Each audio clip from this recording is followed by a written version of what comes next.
Hi guys! Magandang araw sa inyong lahat. Ako nga pala ay isang pangkaraniwang ina na nagtra-try mag-vlog. Um, Mayroon akong 3 anak, mga lalaki.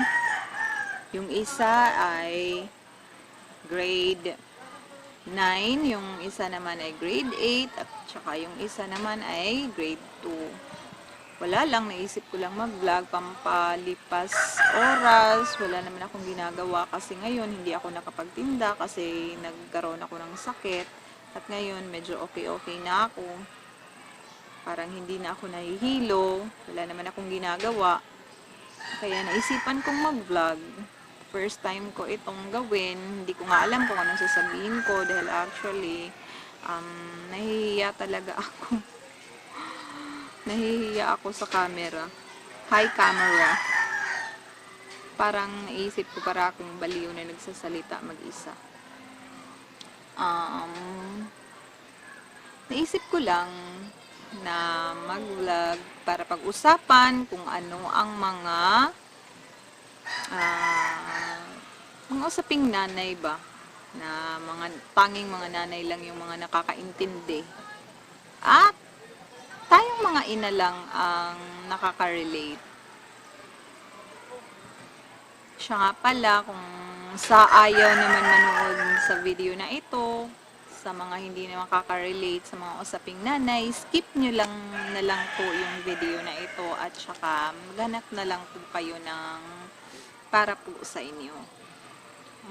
Meron nga pala akong chika. Tayong mga nanay pala, kapag na-stress tayo, parang mas dumadami yung nafe-feel natin na mga sakit. Lalo na pag marami tayong problema, nakaka-stress ang buhay. Pero dapat hindi tayo sumuko para sa mga anak natin.